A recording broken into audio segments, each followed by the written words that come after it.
Hello সবাইকে। আজকে দেখো একটু রেডি হয়ে নিয়েছি একটু বেরোনোর জন্য। তো কোথায় যাচ্ছি সেটা তোমাদেরকে আমি পরে বলছি। এখানে দেখলাম পাড়ার লোকজন মিলে ছোটোখাটো করে একটু রথ বার করেছিল, তো সেটারই পুজো চলছে এখানে।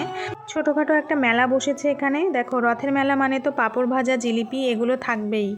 এখানে চলছে জিলিপি ভাজা। যেতে যেতে একটু রথের মেলাও ঘোরা হয়ে গেল। এসবগুলো দেখলে ছোটোবেলার কথা খুব মনে পড়ে, তাই না? এখানে দেখো রথের মেলার স্পেশাল গজা, আরও অনেক কিছুই ছিল। এখানে তো একটা ভাজাভুজির দোকানও বসেছে ছোটোখাটো। যাই হোক, একটু মেলা ঘুরে এখানে চলে এসেছি ফলের দোকানে। কালকে যেহেতু বিপত্তারিণী পুজো, সেই পুজোর কেনাকাটা করার জন্যেই কিন্তু আজকে বাড়ি থেকে বেরিয়েছিলাম। তো বিপত্তারিণী পুজোর দিন যেহেতু অনেক রকমের ফল লাগে, মানে 13 রকম, তো অনেক রকম ফলের ভ্যারাইটিও ছিল দোকানে। আমাদের যা যা প্রয়োজন আমরা সব কিছু কিনে নিয়েছি।